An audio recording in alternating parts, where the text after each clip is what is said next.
5 things that your skin can tell you about your digestive system, your gut. It blows me away that so many people are treating their skin with lotions, creams, medications, but they're ignoring the root cause, which is in the gut. Now, when I get through all 5, I'll tell you how to correct them, but I want to kind of just touch on each one first. Number 1, altered microbiome. That might mean we just don't have enough good guys and we have too many bad guys. That could come from your diet or especially taking an antibiotic. One of the most common effects of having alteration in your gut is rosacea. Even if you look at how they treat rosacea, they give you an antibiotic because they want to kill off the excess bad bacteria. And it does work temporarily. It's going to come back.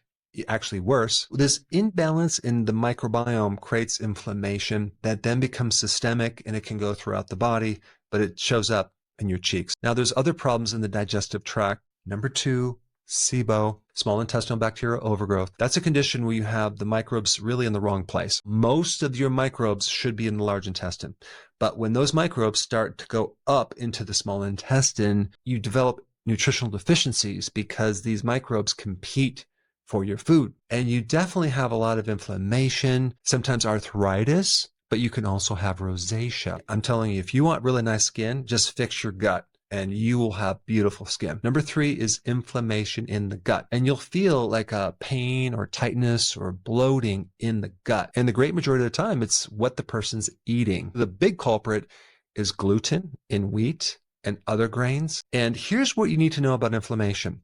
The more inflammation in the gut that you have, the less you can absorb zinc. A deficiency of zinc can cause rashes, but also a deficiency of zinc will cause the flaky, scaly, red skin around your nose, around your mouth. But deeper, it's the inflammation in the gut that won't let you absorb zinc. The worse off your digestive system is, the fewer foods you should eat in a given meal. And this is why carnivore seems to be really good for a lot of people, because you're eliminating a lot of different things that could be aggravating the gut. When you think about zinc, it's a great healer of wounds, ulcers, leaky gut. As a side note, there's a couple other things that can cause this flaky, dry, scaly skin. High levels of omega-6 fatty acids from seed oils and not having enough omega-3 fatty acids from fish and cod liver oil. Okay, so that's inflammation.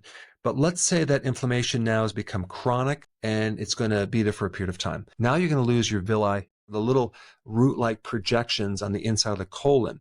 And the purpose of these villi is to have more surface area to absorb things. You're going to have a hard time absorbing nutrients and especially vitamin D. There are a lot of autoimmune skin disorders that are directly related to low vitamin D, because once you don't have enough vitamin D, your immune system is vulnerable. One solution is to take a lot more of it, okay? So that will penetrate into the areas that need to absorb it, being out in the sun on a regular basis, or even using certain types of light therapy. And the last one is there's something going on with your gallbladder. Maybe you had it removed or you just don't produce enough bile salts.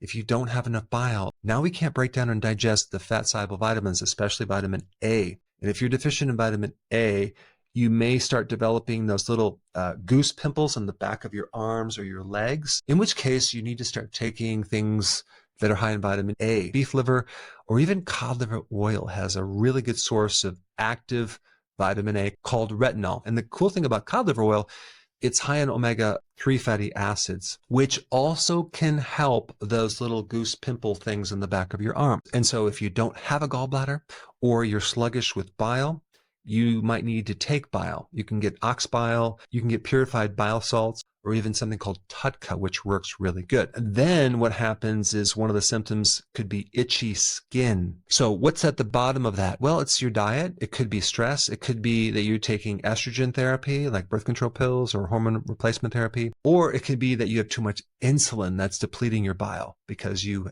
eat a lot of carbohydrates. A good probiotic would be very beneficial. Also consuming fermented foods, sauerkraut, kimchi, yogurt, raw milk cheese. Actually eating like raw salad that's grown in your garden. It also has microbes. That can be a form of a probiotic, believe it or not. If you have SIBO, a lot of bloating, and you get worse when you eat fiber, you're going to have to go on the carnivore for a while. This is why so many people clear up their autoimmune diseases as well as their skin issues when they go carnivore, because they're eliminating a lot of things that are irritating the gut. And meat is loaded with glutamine that can heal the gut. What would be good for SIBO is to do intermittent fasting, maybe 1 meal a day, maybe acidify the stomach with some betaine hydrochloride or apple cider vinegar. That could help you greatly. But there's one more thing. You can make your own probiotic, which is really good if you had a history of antibiotics or even SIBO. L. reuteri can live in the small intestine as well as the large intestine, and it has multiple effects. It creates a very acidic area where these bad guys can't live. It gives you lots of benefits with your digestion. And a lot of people who had acne will no longer have acne. Why? Because it can help heal the gut to the point where you don't have all this systemic inflammation that's spreading up on your skin. The more damaged your gut is, the stricter your diet needs to be with certain foods, because ultimately the best way to heal the gut is to clean up the diet. So I really hope you now understand this huge connection between your skin and your colon and what to do about it. Thanks for watching, and I will see you in the next video.